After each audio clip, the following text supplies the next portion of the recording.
Hey guys, so today I will be reviewing History Channel Battle for the Pacific.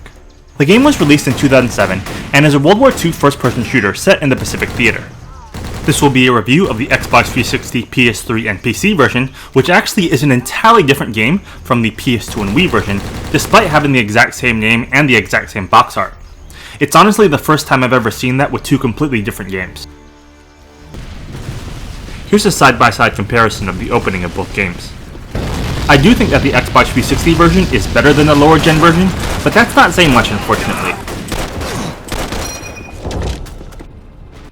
The game was released right after the golden years of World War II shooters, when franchises like the Medal of Honor series and the original Call of Duty games were popular. I myself was a huge wargamer, and to be honest, the World War II setting had been overused by that time. On top of that, this game is as bland and mediocre as World War II shooters come. Overall, this game just doesn't have much going for it. All the missions consist of boring, linear paths. Once you've played the first mission, you've basically experienced all the aspects of the entire game. Several of the missions also look like copy and pasted versions of one another. For example, here's the Wake Island mission. Here's the first Leyte Island mission.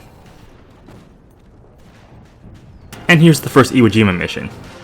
As you can tell, it's pretty hard to tell the difference.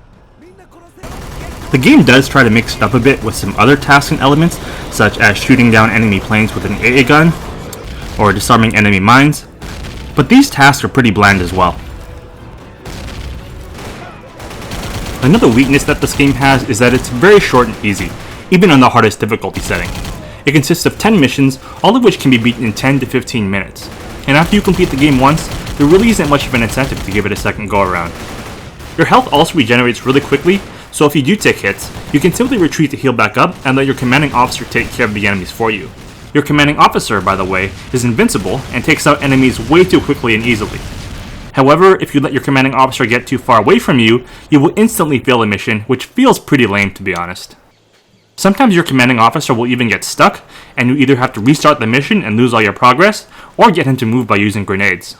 It's things like this that make the game feel poorly made.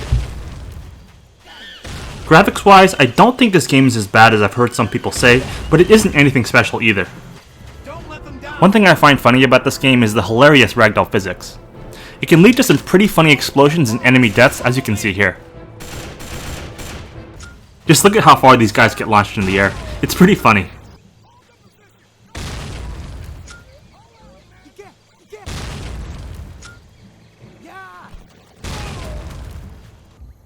The game did have a multiplayer mode, but it's no longer active.